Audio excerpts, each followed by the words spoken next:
Welcome to Quespon's YouTube channel. And what are we doing today? Today we will be running through 35 important JavaScript interview questions with detailed answers and code demonstrations. It is a 100% guarantee that in a JavaScript interview you would at least get 20 to 30% of the questions from this 1 hour of video. And before we move ahead, I would like to share two big gifts to you. So if you go and if you share this video on your Twitter, on your LinkedIn, or on your Facebook account, right? We would give you this beautiful ebook. This beautiful ebook covers all the interview questions, which are covered in this video with source code. So each question, every question what you see out there, we have source code and demonstration. Even the source code, you will get it, right? So go ahead. Share this video on your Facebook, on your Twitter, on your LinkedIn. And once you share it, please do send an email at questpond@questpond.com. And we would be more than happy to share the ebook as well as the source code. So let us start with this 1 hour of video, right? And let us start with the first question from this lesson. Explain JavaScript is a dynamic language. Now, when this question comes in, many candidates or many developers answer back that JavaScript is a dynamic language because things can change during runtime. Things can change during runtime. Then the interviewer will cross question saying that, what do you mean by things can change? And then the candidate answers back, saying that things means the variable values can change during runtime. And then the interviewer again cross questions you and says that, what do you mean by the variable values can change? Because the values can always change of a variable. And then the candidate answers back, says that, okay, when you say that the variable values can change means the variable can have a number, right? And later on the variable can have a string, and then the variable can have a boolean. Now think about this conversation for a minute. The interviewer had to ask you almost 2 to 3 questions, to come to the right answer. Now how good is that? The interviewer is not getting extra paid for this interview. He is frustrated also. Must be he has commitments, he has project deliveries, and he's coming to this interview and he's finding that he has to work more hard, to understand that you are a right candidate. So tip number 1, be to the point. Come to the point directly. Don't hit around the bush. So now let us go ahead and try to answer this question to the point, right? So JavaScript is a dynamic language means that the data types of the variable can change during the runtime. It can change during the runtime means you can see now there is a small example out here. So in line number 10, we have this variable x which is defined, which has value 0. So in line number 10 and 11, you can see this variable x is a number. So in line number 11, the variable x is a number. You can see at the left hand side, I have used the typeof function to get the data type of the variable. So it is a number. But later on, if you go to line number 12, you can see now when I go to line number 12, it's now a string. And when I execute line number 13, it's a boolean. So dynamic language means that the data types of the variable can change during the runtime. So be to the point. JavaScript is a dynamic language because the data types of the variable can change during the runtime and JavaScript will not complain about it. How does JavaScript determine data types? JavaScript determines data types by looking at the values during the runtime. For example, you can see in line number 10, there is a variable x out here and this variable x is assigned 100. So it says, oh, this is variable x and this variable x is going to get assigned 100. So the data type will be a number. So after line number 10, you can see the data type of the x variable is a number. Now in line number 12, we are saying that x is equal to a string. So as soon as you surpass line number 12, you can see the data type is a string. In line number 14, we are assigning x is equal to true. So after that, the data type becomes a boolean. So JavaScript determines data types by looking at the values during the runtime. How can we determine data type of a variable in JavaScript? To determine a data type of a variable in JavaScript, we can use the typeof function. So this typeof function actually takes up a variable. Like for example, look at this. It is taking up the variable x. And if you call this function, it gives the output that what is the data type. Like example, here it is a number. If you see down again, this is X. So if you give typeof out here, the data type is a string. So to determine the data type of a JavaScript variable, we can use typeof function. What are the different data types in JavaScript? So there are 8 data types in JavaScript, and you can divide this 8 data types, or you can classify these 8 data types into 2 categories. One is the primitive category and the other ones are objects. So in primitive category, we have string, we have number, we have null, we have undefined, we have boolean, we have big int, we have symbol. And then in objects, we have objects. The objects can be like, one is the object of the JavaScript, or it can be your own object, like customer object or supplier object or whatever. So we can classify that category just into objects. So there are 8 data types, 7 which are primitive and 1 which is an object. Now definitely, naming all these 8 data types during the interview, it will look very kiddish, it will look very bookish. So what you can do is you can talk about the most used data type. If you look at the most used data type, which we use day and night, right, is string, numbers, nulls, undefined, boolean, and object. I repeat it: string, number, null, undefined, boolean, and object. Big int and symbol, they are important data types, but they are used under specific situations only. One of the tricks, which many of my students use for this question is to remember the acronym SNUB. SNUB, the word snub with a double N, right? So where S stands for string, N stands for nulls, N stands for numeric, U stands for undefined, and B stands for boolean. Now I can see many seniors out there, raising eyebrows. Are you serious? You want to use these acronyms, right? I'm a senior person, I have cracked so many big projects. So here is the second P, be prepared. Yes, you can be a senior person. You can be one of those rock stars, who has made projects successful. But let's agree, must be to disagree, that we do not keep revising data types now and then. Working in a project is different, and preparing for interview is a different ball game. So I would suggest be prepared. A prepared developer has more chance of cracking a JavaScript interview than an unprepared one. Everything is fair in job and war. What is undefined in JavaScript? Explain undefined data type. So undefined is nothing but, it indicates that the variable has been declared, but it has not been assigned a value. For example, you can see out here on the screen, we have this var y, so y has value 10, right? We have var z, so z is declared and it has been assigned a value shiv, so it has value shiv.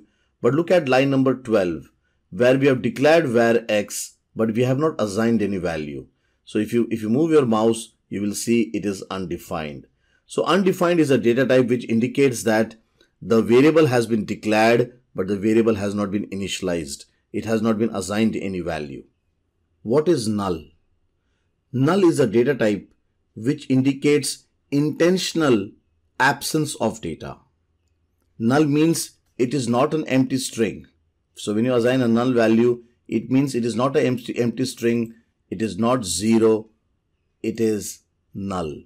Null indicates an absence of data. Intentional absence of data. Differentiate between null and undefined. Undefined indicates that the variable has been created, but it has not been assigned value. I repeat this. Undefined indicates that the variable has been created. For example, you can see we have said here var x, but we have not assigned any value. So that's why the data type becomes undefined. But in case of a null, we are assigning the value. The variable has been created. We are also assigning the value null, and null indicates it is neither 0, it is neither empty, it is null. It indicates an absence of data. Explain JavaScript hoisting. JavaScript hoisting is a mechanism where variables and function declarations are moved to the top of their scope before the code execution. So while the code is executing, it moves the variables and function declaration to the top of the scope. Means what? For example, you can see here in line number 11, where y is equal to 10, we have created a variable y which is assigned the value 10, right? But if you look at line number 10, if you try to refer y variable in line number 10, you will see that y is undefined. It is undefined. And what is undefined? Undefined means the variable is declared, but it is not initialized. Means we have var y, but it has not been initialized with a value, right? So JavaScript, what it has done is during the execution, during the runtime, it has moved the variable declaration at the top of the scope, right? And please note, one more cross question can come over here. Does hoisting move the initialization values? No. You can see out here again, it is not saying y is equal to 10. It is saying y is undefined. So it has not moved the initialization value until this line number 11 executes. Once the line number 11 executes, yes, then y becomes 10, right? So I repeat this answer. Remember, be prepared for interviews because I have seen many seniors, they know what is hoisting, but sometimes when it comes to explanation, they are not able to explain it. So let me just revise this answer.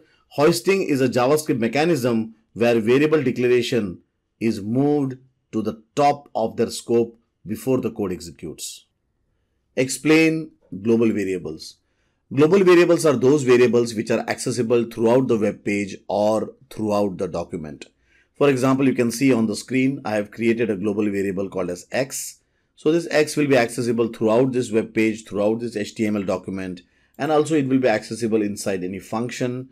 So a global variable means it is accessible anywhere throughout the web page.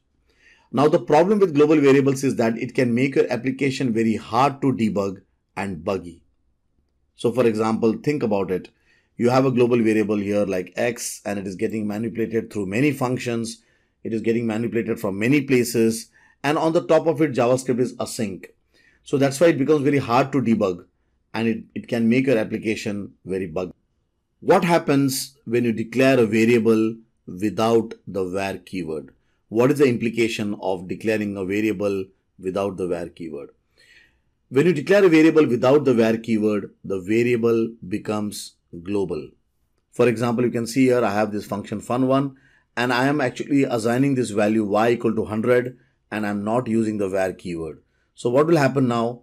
It will create this y variable, right? You can see that the y variable is created, y equal to 100, but it is also accessible outside. So if you're thinking that this y variable is only accessible inside this fun1, then it is quite wrong. If you go and if you check, this y is also accessible outside. So the y variable has become global. So if you declare a variable without the var keyword, it will become global. And once the variable becomes global, it becomes very hard to debug. It makes your application very buggy. What is the use of useStrict keyword? useStrict is a directive which says that strictly check if the variables are defined using the var keyword or the let keyword.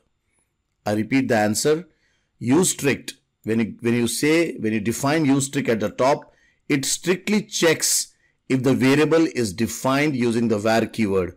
And if the variable is not defined using the var keyword, it will throw up an exception. For example, you can see in line number 14, we are saying y equal to 100. So the variable y is not defined by the var keyword. So what will happen is if you run this, it will throw up an exception. You can see out here, there's an exception out here saying that y is not defined, right? So useStrict strictly checks if the variable is defined using the var keyword or the let keyword. How can we avoid global variable issues? First point, global variables are needed in a project. So it is very difficult to avoid global variable, but we can avoid global variables. I repeat this sentence. We cannot avoid global variable, singular, but we can avoid global variables. As a best practice, what you can do is point number 1, we can put global variable in a proper common namespace so that it is not polluting all across the page. You can see here, rather than going and creating individual global variables like connection string and log directory and so on, what we can do is we can put them into a namespace called as global, so that we know that where these variables are and what we are manipulating. Second, you can go and you can create closure and you can apply module pattern. So module pattern and closure. So you can see this is a closure out here. We will talk about closure separately in separate chapter later on, right? For now, let us try to focus on this answer. Let us try to focus on the overall content of this answer. For closures, we will have a separate session. Okay. So here you can see this is a function inside a function, and this is a connection string, which is a global, which we want it to be global. But what we are doing, we are manipulating or we are getting this connection from a function. So we can create a closure and all your variables are private to the module, but they can be accessed through a proper predefined function. So summarizing, it is difficult to avoid global variables, but what we can do is we can use namespaces, closures, and organize things well. Explain closures. What are closures in JavaScript? Now, before I start here, I want to make a very important statement. Closures is one of those areas, where the interviewer can really take you for a ride. So let's try to deal with this question very delicately, very cautiously. And remember the 3 P's which I talked about: be practical, be to the point, and be prepared, right? So let us try to put down a very simple definition out here so that we don't get into those closure controversial questions, right? The most simplest definition which I can put for a closure out here is that closures are stateful functions. Closures are functions inside functions, and they make a simple function stateful. I repeat this answer. Closures are function inside a function. You can see it's a function inside a function, and it makes a normal function stateful. Now let us try to understand this statement, right?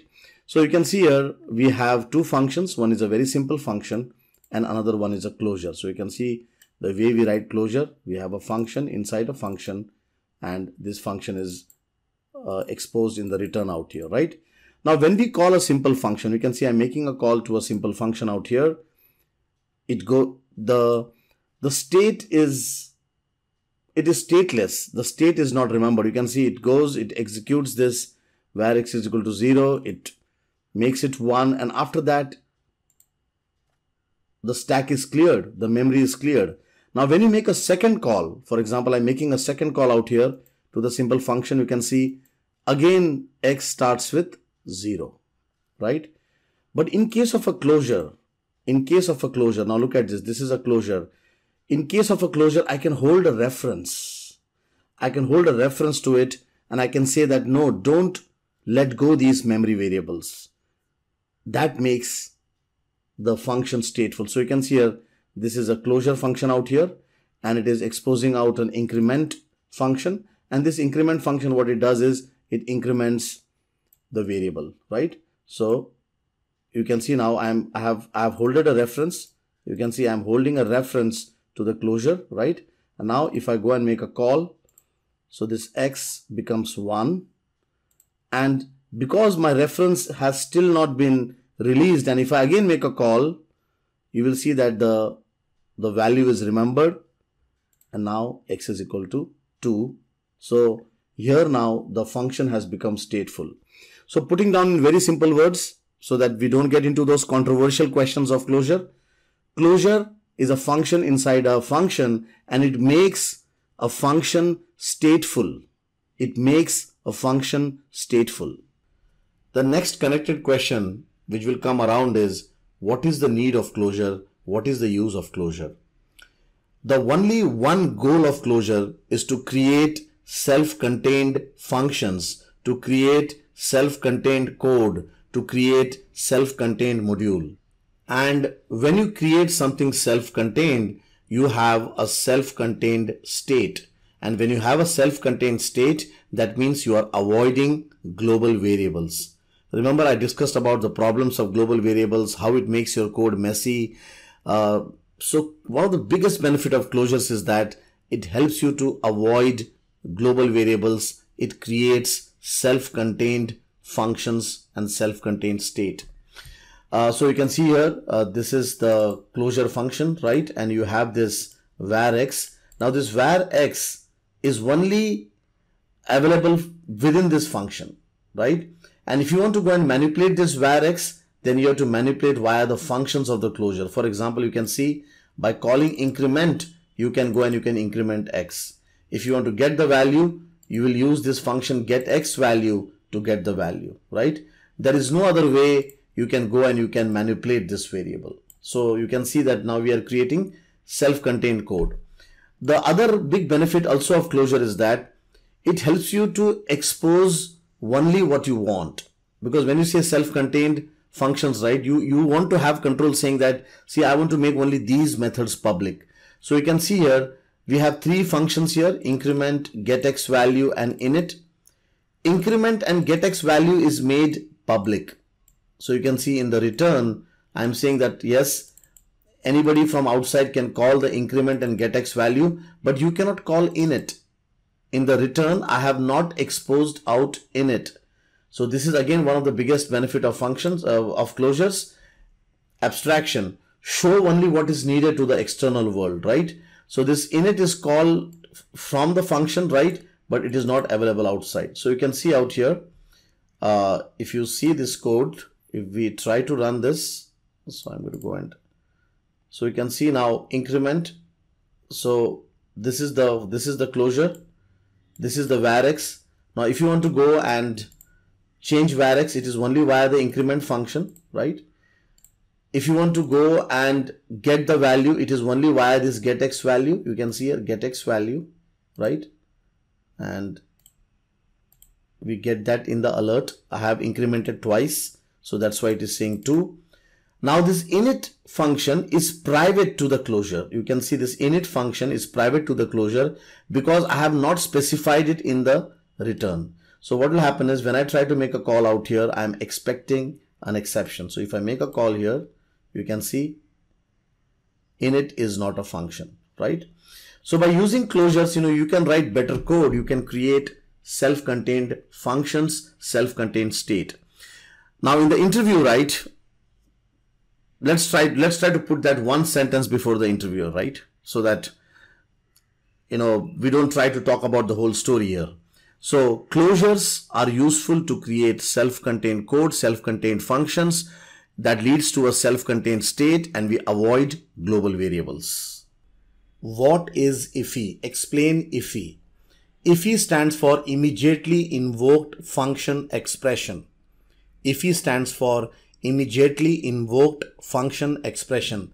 Remember that sometimes, if you are not able to say the full form of acronyms, it can be very embarrassing, right? So immediately invoked function expression. Now let's talk about the definition of IIFE.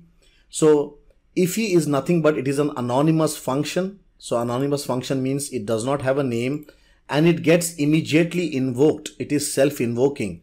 So you can see here we have a function here which does not have a name, and you can see this 2 round brackets here which says that invoke this function immediately.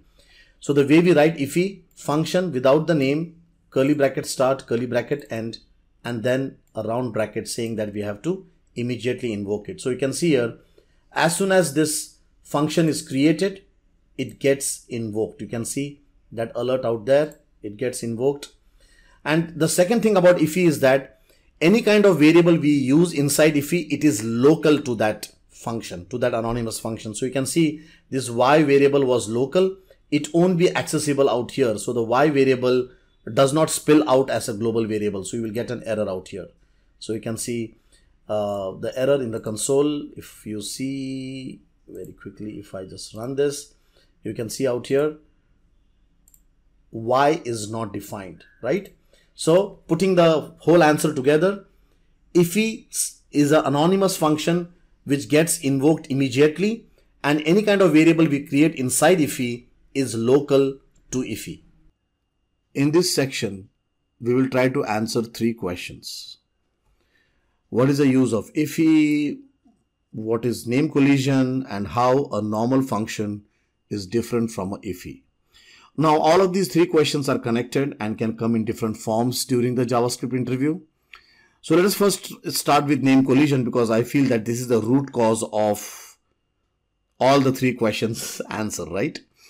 Name collision happens when you name the same variable names or method names in the same context. For example, you can see on your screen out here, we have created an init function, and just after this init function at line number 17, we have created a variable called as init. So that means that we are trying to use the same name, the same function name, and the same variable name in the global context, in the window context, right? So because of this, what will happen now, you will get an error. So if you see out here, you get an error that init is not a function. So what has happened? This function init, after line number 17, it has become a variable. Remember I said JavaScript is a dynamic language. A function can become a variable, an integer can become a string can become an object, right? Anything can happen in JavaScript because it is a prototypical dynamic language, right? So this became a variable and you're trying to still think that it is a function, and you've got an error.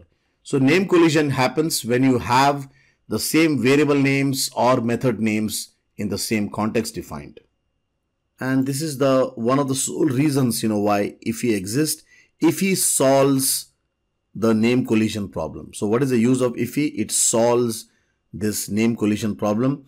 Why is this name collision happening? Think about it. It is happening because your function has a name. So if your function does not have a name, that means an anonymous function, then you won't have name collision, right? So what we can do out here is we can go here and we can say that let's not create any function name with the name init.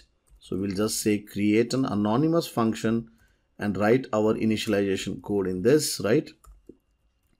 And invoke it. So you can see now this won't give any exceptions because the variable init is there, right? And it is not colliding with this IIFE out here because the IIFE does not have a name. So IIFE solves the name collision problem.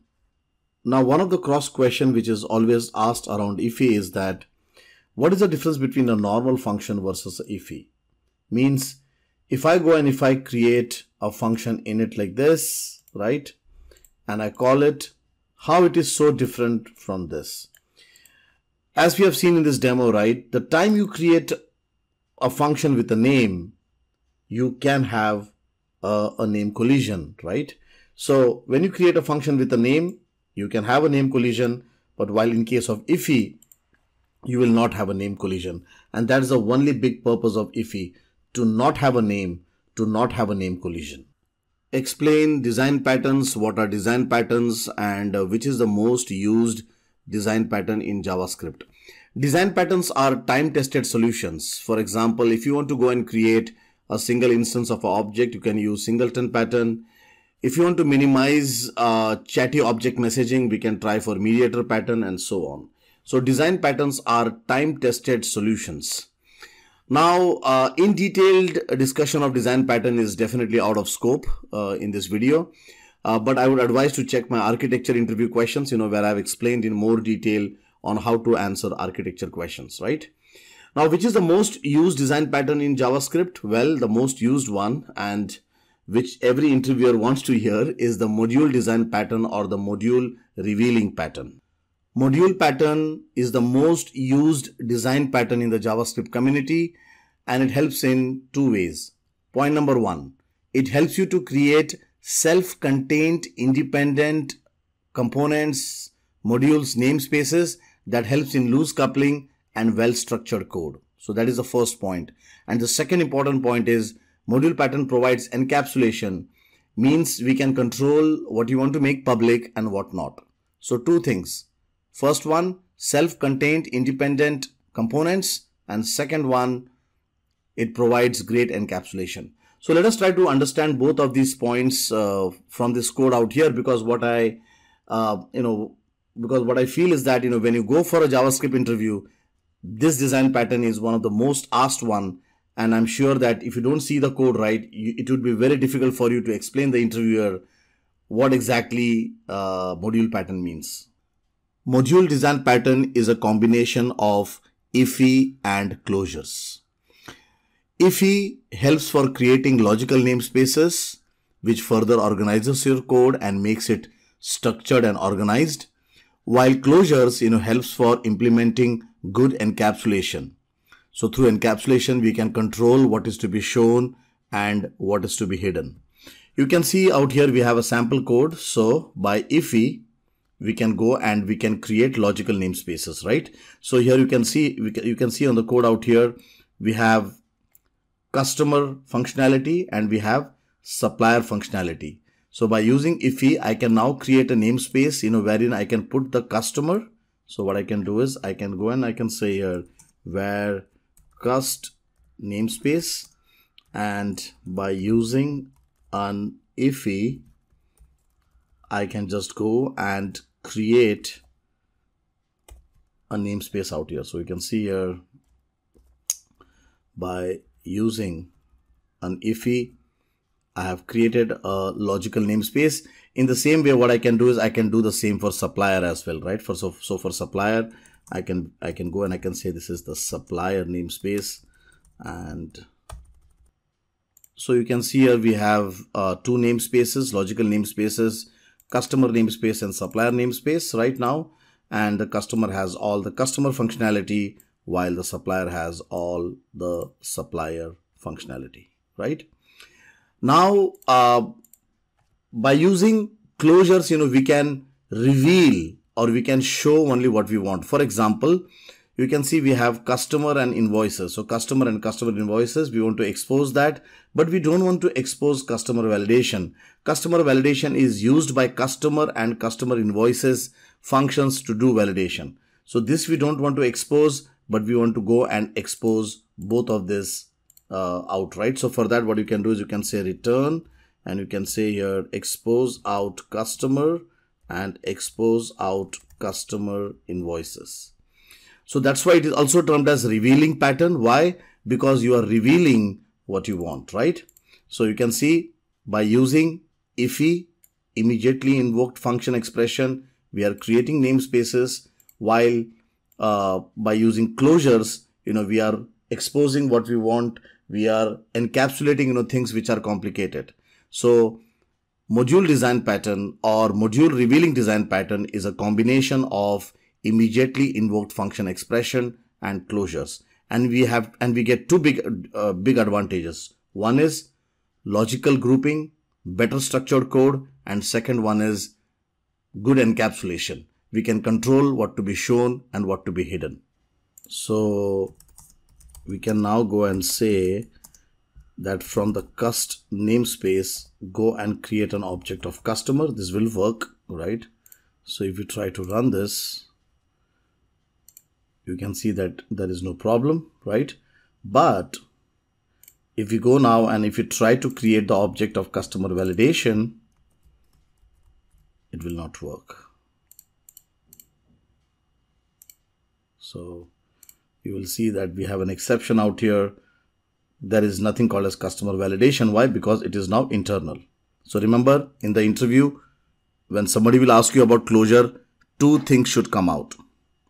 Better code management because of IIFE and good encapsulation because of closures. What are the various ways of creating JavaScript objects? Now there are 4 ways of creating JavaScript objects. The first one is by using literal. So you can go and you can define a name and a value and you can create a literal object. For example, you can see here in this line number 11, I'm creating a patient object with the name property and the address property. And if you want to go and if you want to add logic and functions, you can just say pat.admit, that is patient.admit, and write the logic whatever you want to write. So the first one is by using literal, just by using the name and the value, you create the property, and if you want to write a function or if you want to write a logic, you just attach it. The second way is by using object.create. So by using object.create, you can create an instance from the current object. For example, you can see Pat is an object. From that, I want to create a fresh object. I will say object.create and I will create pat new, right? So by using object.create, you can create an instance from the current object. The third one is by using functions, or I will say constructor way. So in the interview, please try to use proper technical vocabulary. So rather than saying functions, say constructor. So in the constructor way, what we do is we create a function and we define the properties, we define the methods, and then we go and we create the instance. And the last one is by using ES6 syntaxes. So in ES6, we have a class keyword. So you can go and you can write a class here, and then you can go and you can define the properties and you can create an instance of the class, right? So there are 4 ways of creating JavaScript objects: literal, by using the name and the value and attaching the functions on runtime; object.create, create the instance from the current object; constructor way of creating the object, that means by using functions; and last one is by using the class keyword, which was introduced in ES6. No JavaScript interview is complete without a question on inheritance and prototype. So in this section, we will try to answer 3 connected questions around inheritance and prototype. The first one is, how can we do inheritance in JavaScript? Second, what exactly is this prototype object? And the last one, explain prototype chaining. How can we do inheritance in JavaScript? Inheritance in JavaScript is done by using prototype object. Inheritance in JavaScript uses object inheritance or prototypical inheritance. So as compared to other languages, where we have class inheritance, here we do object inheritance.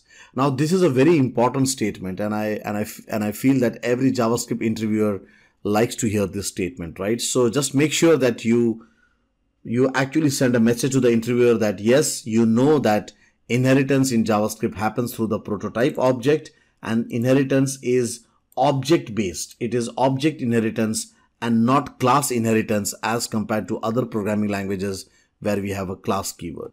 So now let us try to understand inheritance in JavaScript by a simple example. So you can see here there is a function employee here. So you can see there is an employee function out here. It has name, it has do work, and it has attendance, right? And we are creating a manager function out here. This manager has a cabin, and it is actually also having do work, but his work is to manage teams, right? So in general, we say employee will do basic work, but when we talk about manager, we say that they will do management of a team, right? And it also has some extra properties here called as cabin, right? So now if you want to say that, okay, manager inherits from employee, or if you want to say that manager is a child of employee, what you will do is you will say manager.prototype point towards the employee instance. Remember I said object inheritance. So you can see here manager.prototype point towards the employee instance. By doing so, you are saying that manager is a child of employee. So that means that everything what belongs to the employee out here, the manager will get it, but he will also add his own properties like cabin, and also he will override something, which is there in the parent. For example, in the parent, we have this do work, which does the basic work. But when it comes to manager out here, that do work is overridden and it is saying manager's team. So let us try to understand this program by debugging out here. Remember, the whole goal of showing you the demo is that once the demo is understood, you can speak very properly with the interviewer. You can debate as well, right? So that's why I'm trying to show the demo out here. So you can see here, I'm creating the employee object. Look at this. This is the employee object, which has name, which has do work, and which has attendance, right? And if you say manager's prototype points towards the employee object, then what happens is, look at this. So manager has its own features, right? So you will see here, this is manager. So manager has cabin. It also has do work, but you can see there is an object here called as prototype. Remember that this prototype object is present in every JavaScript object, right? So every JavaScript object has a prototype. So if you see here this prototype, in the prototype we are having employee. So employee has attendance, employee has name, employee has do work, right? So now what happens is manager has the name property. It also has the cabin property. The name property he gets from the parent. Cabin property is his own, right? And when you call the do work function, it will execute this do work and not the do work of the employee. When you call the attendance, because the manager object does not have an attendance, it will fall back to the attendance of the prototype object. So the crux here is that this prototype object is, helps you to do inheritance, right? So if you see here now, if I go here and if I say attendance, right, it goes to the parent. You can see it is going to the parent here because the manager object does not have anything about attendance, right? So this executes, great. But if you now say do work, because do work is present in the manager, he will not execute the do work of the employee. So if you see here, when you say do work, it goes to the manager function, but not to the employee, right? And there it is. Okay. So that's how inheritance is done in JavaScript.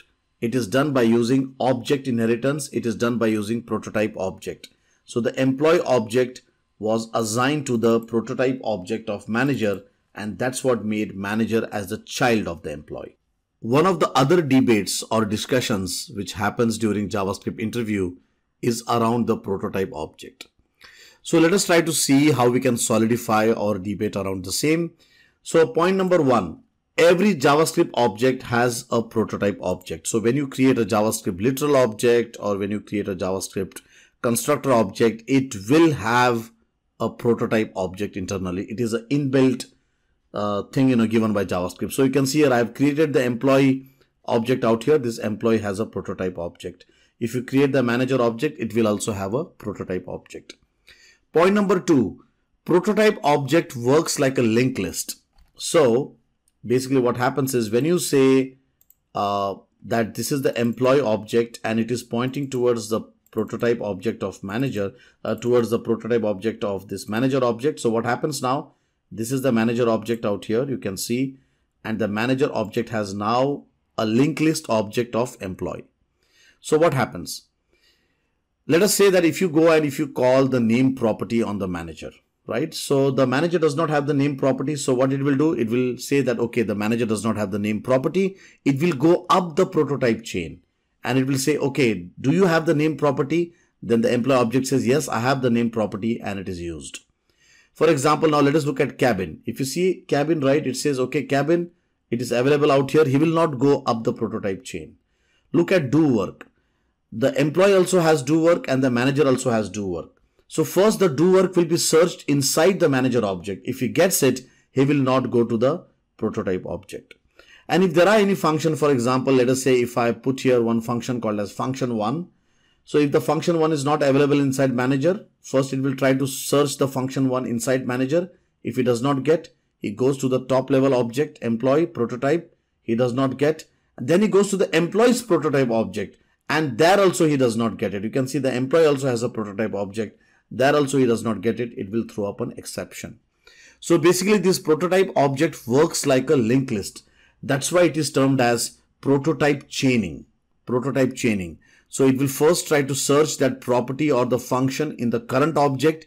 If he does not get it, it goes and sees the prototype and tries to find it. If he does not get it there, it will throw up an exception. So prototype chaining means it is nothing but, wherein one object is inheriting from another object by using the prototype object of JavaScript, and it is like a linked list, and that's why it is termed as prototype chaining. Explain let keyword. Let keyword was introduced in year 6, and let keyword helps you to create block level scoped local variable. Let keyword helps you to create block level scoped local variable. Means what? You can see here we have this test function, right? So inside this test function we have two scope. One scope is the function level scope from this curly bracket to this curly bracket, and the next is a if level scoped from this curly bracket to this curly bracket. And you can see here we have created two local variables out here, one which is at the function level, we say here let x is equal to 10, and one which is at the if scope, at the if level, right, where we are saying let x is equal to 2. So because we have used a let keyword, right, this x equal to 10, this x is local to the test function. This x where we said let x equal to 2 is local to the if block level scope. So from this curly bracket to this curly bracket, right? So both of the x are actually different. So if you see here, I say let x is equal to 10. So this x is equal to 10 is from this block level scope to this block level scope. From this function level block level scope till this block level scope. But when I go inside this and when I execute x is equal to 2, now this x equal to 2, this x, let x equal to 2, scope is from this curly bracket to this curly bracket. If I come out again, right, if I come out again, you can see now x is now again 10. Why x is 10? Because now this let x equal to 10 is applicable. So let keyword helps you to create block level scoped local variable. Block level means from whichever curly bracket inside which you have declared the let is the scope of that variable, nothing beyond that.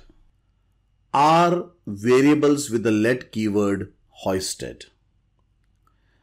Now, if you remember in one of the previous questions, we discussed about hoisting. Hoisting is nothing but, wherein the variable declarations are moved to the top.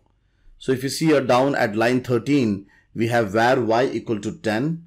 So there are two parts to this. One is var y, which is the declaration, and y equal to 10, which is the assignation, the assigning of the value or initializing the value, right? So just the declaration, that is var y, is moved to the top. So it is moved before, the value is assigned.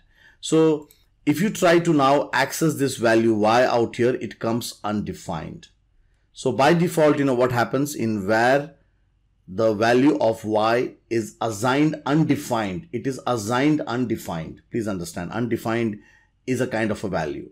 So the question here is that what happens for let x equal to 10? In case of let keyword, is the variable hoisted, right? So the answer is yes, the variables are hoisted, but they are not initialized with a value.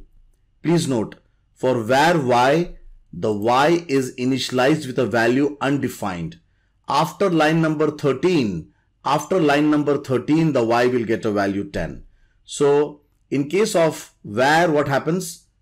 The variables are hoisted and also they are initialized with the value undefined. In case of let also the variables are hoisted, but they are not assigned with any value. So what happens is when you try to go and access x, it gives you a reference error. You can see it. See here, it's showing a reference error. It says cannot access x before initialization, right? It does not say that x does not exist. It says that it is not initialized. So yes, in case of let keyword also hoisting happens, but there is no default value assigned. In case of var, there is a value assigned which is undefined. After line number 13, the value becomes y equal to 10, right?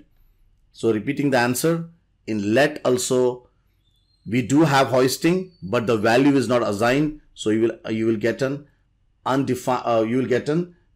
reference error, and it says that it cannot access x because it is not initialized. Around the same concept of let keyword and hoisting, there is another concept which is connected, and that is temporal dead zone.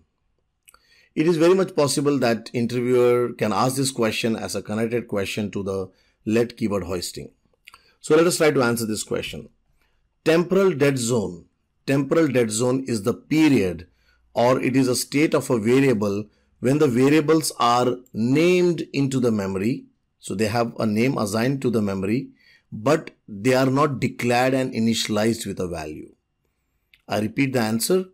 Temporal dead zone is the period, or it is the state of the variable when the variables are named in the memory, but not declared and initialized with a value.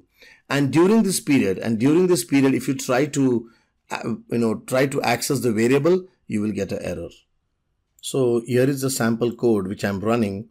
So you can see in line number 16, I am saying let x is equal to 10. So now what happens? This x gets hoisted. Hoisted means the variable are moved at the top, right? So it gets hoisted, but it is not initialized with a value.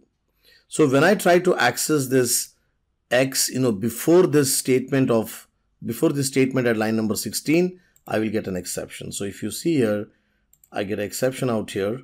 And if you read this exception very clearly, it says that I cannot access X. He does not say that X is not available. He does not say that X is not there. It says that X is there, but it is not initialized. Look at that message. It is not initialized. So temporal dead zone is that state of the variable. It is a state of the variable when the variables are there in the memory. It has a name in the memory, but it does not have a value. So when you try to access them, it gives an error. So for this statement, like let X is equal to 10, for this variable, the temporal dead zone is from 10 to 15. So from line number 10 to 15 is the temporal dead zone for let X is equal to 10. In the same way, you can see I've created a function here called as test, right? And in that I am saying let Y equal to 10. So the temporal dead zone for Y equal to 10, let Y equal to 10 is from 18 to line number 21. So before this, if you try to access this variable Y, you will get an error. Why? Because the variable is there in memory. It is hoisted, but it is not initialized.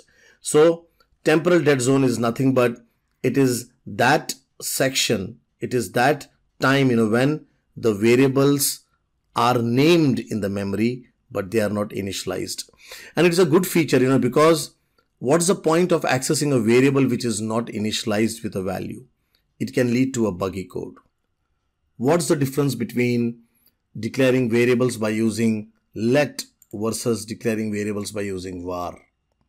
Now this question can be very confusing, and with all respect, specifically for developers whose English is a second language, it can be something very difficult to express technically and properly, right? So let us try to create a focused discussion out here.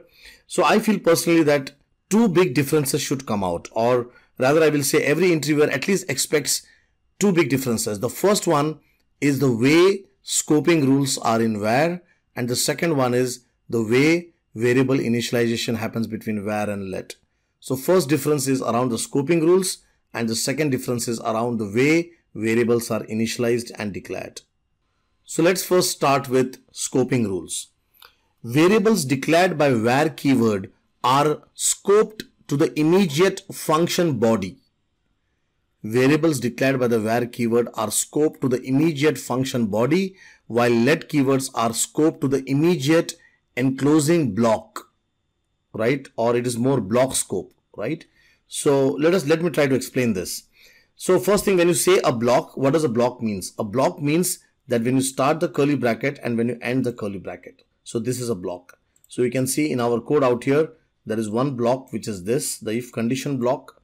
Another one is the function block, right?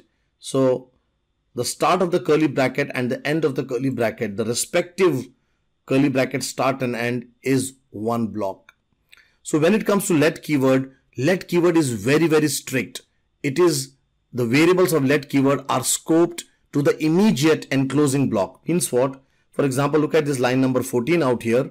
We are creating a variable called as y by using the let keyword. So this y variable is only accessible from this curly bracket to this curly bracket. So the immediate scope of this y keyword, right, of the y variable is this curly bracket. So the scope is only from here to here. But in case of x, for the x variable, the scope is the function. So this curly bracket, or at the function scope. So from this curly bracket to this curly bracket, this x will be accessible. So x will be accessible inside this scope as well as outside. But the y will be accessible only within this scope. So if you see here, this program is running. So y is initialized, x is initialized. And now outside, when I try to access x, x will be available because x has now been, the scope is now at the function level. So if you run this, there is no problem, getting the output. The x is 10, right? But now if you see y, the y you won't be able to access. You can see we have got an error here saying that y is not defined, right? So in other words, y scope was only from here to here. But in case of x, the x went to the function scope. So first one is the scoping rules. variables declared by var keyword have a function scope, while let variables are scoped to the immediate enclosing block. I repeat this, let keywords are scoped to the immediate enclosing block. That's why we say it is a block scope. The second big difference between the var and the let variable creation is that how the variables are initialized during the hoisting phase. So already we have discussed hoisting in the previous part of the questions, right? We said that hoisting is nothing but when the variables, is nothing but, it is a process where the compiler moves the variable declaration at the top. So you can see on the screen in line number 16 and 17, we have declared two variables, y and x, but both of these variables will get hoisted. In other words, you can access them in line number 14 and 15. So hoisting is a process where the variable declaration are moved to the top. So hoisting happens for both of them. Hoisting happens for var keyword also. It happens for let also. So variables created by both var and let, the variables will be hoisted. But in case of var, the variable will be initialized with the value undefined. The variables will be initialized with the value undefined. But in case of let keyword, the variables will not be initialized with any value. And because of that, if you try to access a let keyword created variable, it will throw up an exception because there is no value, right? So you can see out here, the line number 14 will be successful. You will get the value undefined, but line number 15 will throw up an exception. So if I run this, right, and if you see, you can see out here in the console, that is undefined. This is coming because of console.x. So x is hoisted and initialized, but look at y. The y variable is also hoisted. It is showing up exception here that I cannot access before initialization. Please note, it is not saying that y is not existing. It is saying it is not initialized. So here what is happening? Yes, the y is also hoisted, but it does not have any value. But in case of var, it has a value undefined, so it does not throw up an exception. So we can think that let is more strict in terms of scoping and initialization. Let keyword is like saying that the variables are created when it is needed. I like this sentence. Variables are created when it is needed, right? So now let us try to put a right answer from the interview perspective. Var keyword is a function scope. Var keyword is function scope, right? While let is block scope. While let keyword is a block scope. In var, variables are initialized in hoisting with undefined. In case of let, variables are not initialized with any value in the hoisting phase. So when we try to access the variable, it throws up an error. So when you're answering this question, remember two perspectives. One is scope and another one is how the initialization happens in hoisting. So var, function scope, let, block scoped. In var, variable is hoisted plus initialized, but in case of let, the variable is only hoisted but not initialized. Many times interviewer can ask tricky questions, and this question is one of them. This question basically tests your knowledge around numerical data types and also the awareness of how unwanted concatenation can lead to buggy code. So you can see here, the first one here, we have declared two variables where d equal to 10 value, and we are saying where d1 equal to 10. So if we say d plus d1, what will be the output? Now remember that this d and d1 are strings. Why it is a string? Because you put the value in the double quote. So what will happen here? It will actually do concatenation and not arithmetic addition. So the output of this will be 10, 10, 1, 0, 1, 0, right? So if you look at the console, the value is 1, 0, 1, 0. So what the interviewer is expecting is that he's expecting that you know that when two strings, even though when we do a plus, they will do concatenation and not arithmetic addition, right? Now look at 13 and 14. If these were numbers, right? Yes, then 1 plus I1. Now at this moment they are numbers. You know why? Because we have not given a double quote out here. So this will show properly 20, right? So this is arithmetic addition and this is concatenation. So the interviewer wants that, yes, you should know the difference between addition and concatenation and the effect because of the data types. Now you can see one more tricky one which they can give, console.log. So 1 plus 1 plus 4, what will it give, right? Now remember that this 1 and 1 are numbers, so it will do arithmetic addition, so it will become 1 plus 1 is 2. But look at that 4 is a string, so basically it will do concatenation. So it will be 1 plus 1, 2, and concatenate 2 with 4, which is actually 24. So actually if you see the output out here, the value is 24, right? So whenever you are asked this tricky question, just remember what is the data type, and according to data type, then think about concatenation or arithmetic operation. So that brings us to the end of part 1. Now in part 2, we will focus on ES6 questions. ES6 has now been implemented by big browsers, and interviewers expect that developers should have knowledge around the same. So thank you very much. Happy learning and happy job hunting. And just to reiterate, if you go and if you share this video on your LinkedIn or on your Twitter or on your Facebook, you would get this beautiful ebook for free. So this ebook and the source code. So whatever source code I have shown in this video, even that you will get, right? So go ahead and share this video on your LinkedIn or on your Facebook or on your Twitter, and send us a mail at questpond@questpond.com, and you get this ebook and source code for free. Thank you very much.